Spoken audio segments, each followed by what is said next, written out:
માટે વિરાટ વ્યૂ લઈ લઈએ, કારણ કે ગઈકાલે જે તેજી આપણને બેંક નિફ્ટીમાં જોવા મળી હતી, જે આઉટ પરફોર્મન્સ હતું એને લીડ કર્યું એસબીઆઈએ, અને સતત 6 સપ્તાહથી તેજી સ્ટોક જોઈ રહ્યા છે અને 3 મહિનાના ચેનલના on the verge of breakout આ સ્ટોક આવતું જોઈ રહ્યા છે. 10 WMA 20 DMAના સપોર્ટથી બાઇંગ છે, એક લોંગ બિલ્ટઅપ સ્ટ્રોંગ આપણને બતાવ્યું છે ફંડોમાં ગઈકાલે. કઈ રીતે આ લેવલ્સ પર વ્યૂ આપશો એસબીઆઈ પર?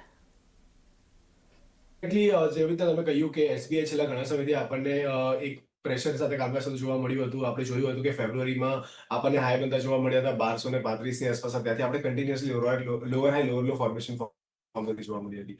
હવે ત્યાંથી ઇમ્પોર્ટન્ટ ફેક્ટર એ છે કે દિવસમાં આપણને ફરીથી એક મુવમેન્ટ આવતી જોવા મળી, પરંતુ એના પહેલા હવે જે ડાઉનવર્ડ મૂવિંગ ટ્રેન્ડ લાઈન હતી એનું બ્રેકઆઉટ આપણને આવતું જોવા મળ્યું છે. અને બ્રેકઆઉટ બાદ કંઈક આપણને કન્સોલિડેશન બનતું જોવા મળી રહ્યું છે, જ્યાં ખૂબ જ નેરો રેન્જની અંદર કામકાજ થઈ રહ્યું છે. 1050 ની આસપાસ લેવલ એક બેક ટુ બેક હર્ડલની જેમ કામ કરતા જોવા મળી રહ્યા છે, જેની સામે નીચેમાં 1025 ની આસપાસ લેવલ્સ પાસે એક સારો એવો સપોર્ટ બનતો જોવા મળી રહ્યો છે જૂન મિડથી. તો ચાન્સીસ છે કે આપણને આ રેન્જ ઇન્ટેક્ટ રીતે જોવા મળી શકે. જો અહીંયાથી 1050 ના લેવલ સરપાસ કરે છે તો આપણને અહીંયાથી કન્ફર્મેશન મળતું જોવા મળી શકે છે બ્રેકઆઉટનું, જે ઉપરની સાઈડ પર લીડ કરી શકે છે 1120 સુધીના લેવલ્સ માટે. અને જો 1120 ના લેવલ સરપાસ થાય છે તો ફરીથી જે પ્રીવિયસ સ્વિંગ હાઈ બનતા જે પ્રીવિયસ હાઈ બનતા જોવા મળ્યા હતા 1235 સુધીના, ત્યાં સુધી આપણને એસબીઆઈમાં મુવમેન્ટ આવતી જોવા મળી શકે છે. તો થોડું વેટ એન્ડ વોચનો અપ્રોચ રાખવો જોઈએ, પરંતુ યસ જો અહીંયાથી 1050 ના લેવલ સરપાસ કરે છે તો તમને એક સારી એવી મોમેન્ટમ બનતી જોવા મળી શકે.